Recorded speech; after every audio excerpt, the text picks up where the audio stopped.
gave, in my express opinion, it really gave big science, a bad name, and it really Hmm. bums me out because I'm a person who loves to understand how nature works. Like that's why I do what I do. It's everything I do. I just want to understand the universe better and get to know this place and get to know Hmm. myself and what I am and all the people around me and what the heck are we flying through this, flying through space at a gazillion miles an hour on a rock in the middle. It's just unbelievable, and I'm trying to understand it, and it Yeah. it just seems like the capture of those narratives, and that's why I'm really curious about your perspective on the centralization of narratives because it seems like it has the potential for terrible corruption, and I think that it's safe to say we've seen some of that in the past, whether it's in this event or other events, and how do we protect ourselves from that in the future? Well, yeah, I guess I'm to bring up another controversial subject of trans. People are getting confused between sex and gender. You guys are biologists. We're a sexually reproducing species. There are just two sexes. That's it. If you either your body either makes small gametes or large gametes, and that's it. And that's determined genetically, and so on and so forth. And declaring yourself a woman if you're born a man, it does nothing to change those biological facts.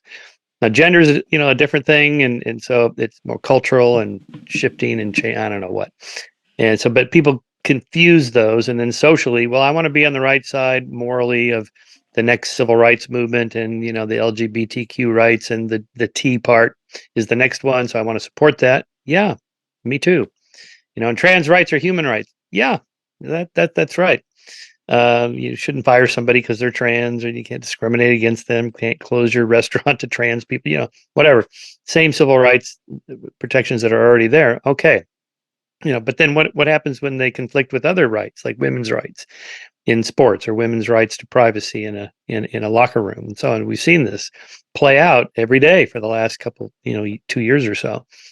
And there you have, what does the science say? Well, here's what the science says. It's pretty clear.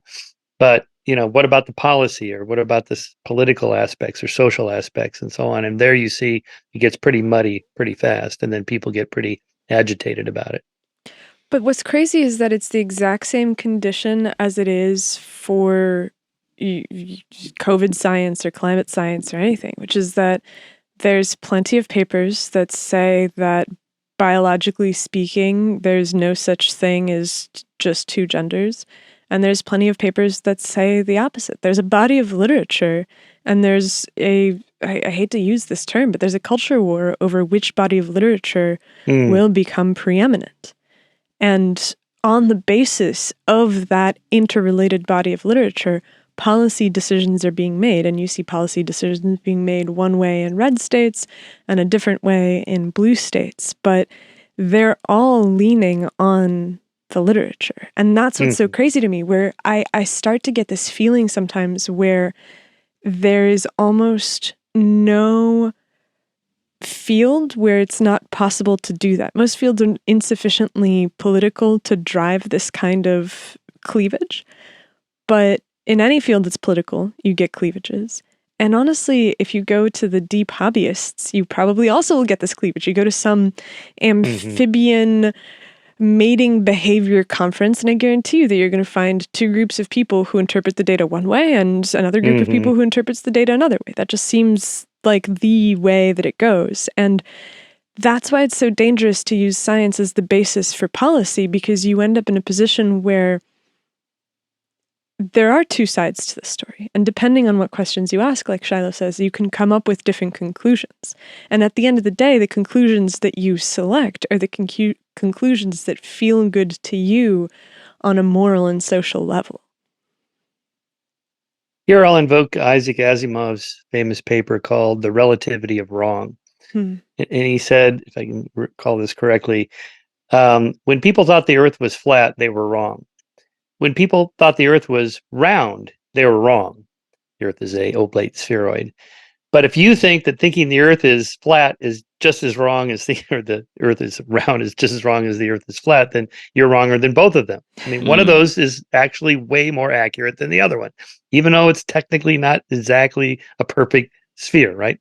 So, there's degrees of being wrong. And so then at some point we have to say, well, what's the convergence of evidence leaning toward? Even if we can't be 100%. So yes, there's always these outlier studies. And again, just watch RFK Jr. on this. He's a lawyer. He's sued these companies. He's got 100 factoids in his head that he can just rattle right off. Yeah, I want to hear a couple of your criticisms. I listened to that or most of that Rogan conversation, and well, the person to watch on were there this is problems Paul. that I'm not aware of? Or? Oh yeah, lots, tons. Paul Offit has been really good on this. Again, he does what he does. He does epidemiology and vaccines and so on.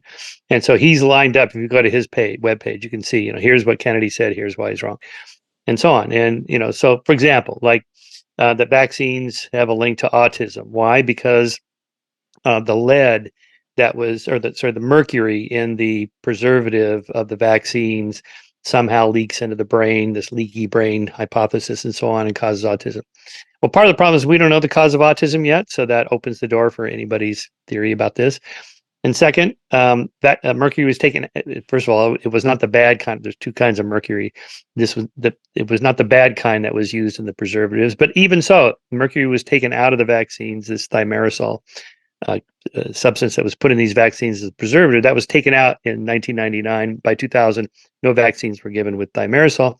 There was none of this, even not bad mercury in the vaccines, and autism still happens. But they have aluminum in the vaccines, and so if I remember correctly from the podcast, he was saying that they replaced it with aluminum, which is not significantly better. This is what we call moving the goalposts. Okay, never mind. I said mercury. I don't mean mercury. I mean it's this other thing. And then that constantly gets changed. Okay, the aluminum that's in there is not is not at levels that could cause any kind of. Okay, it's not the amount it's the number of vaccines given at one time. No, it's the sequence of the vaccines given, that's causing the problems. In other words, no matter what people like Paul Offit say in response, the Kennedys just change the narrative. They go, no, never mind. They moved the goalpost, as we call it.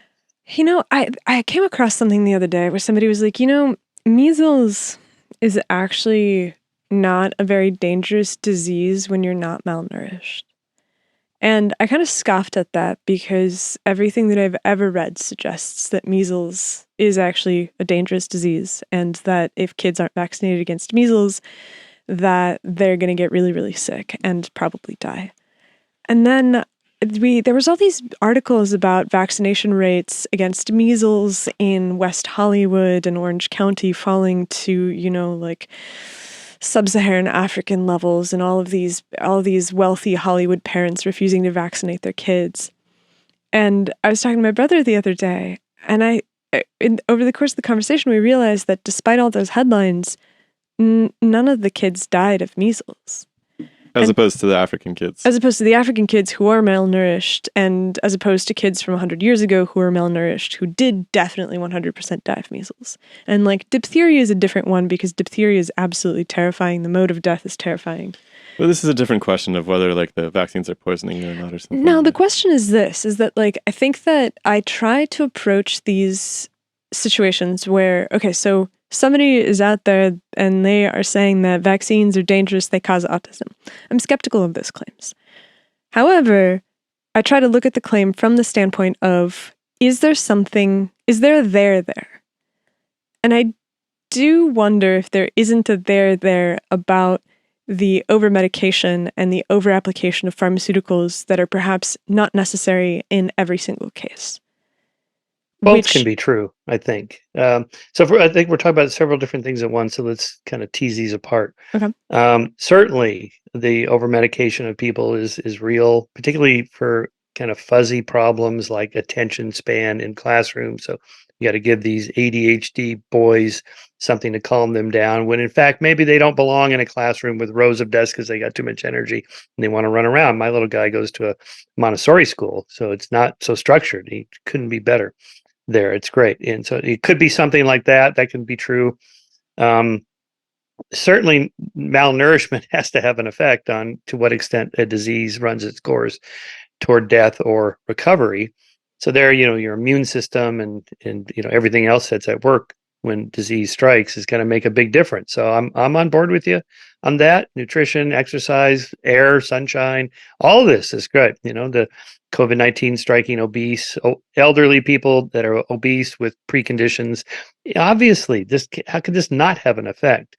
But that's not to say that vaccines either work or they don't work. It's not binary like that. It's multiple interacting variables at one time that's hard to control for those things, particularly in a rapidly moving target like COVID-19 spread. Anyway, so it's. I guess my point is, I'm like, look, there is a tendency in our society to polarize. One person says X, the other person says not X. Vaccines are bad, vaccines are good. COVID is dangerous, COVID is not dangerous. They're lying to you, trust the science, whatever. So that's what we do. And I think that it's much more productive to look at the way that people formulate their beliefs and their worries about the world and say, hey, I think that there's something genuine there that you are afraid of. I think that maybe you have pattern matched onto the wrong thing. And this is actually a more genuine thing to be afraid of. And you're not crazy. There actually is something that's going on. And we should figure it out. Yeah. Because without that, like, what do we have?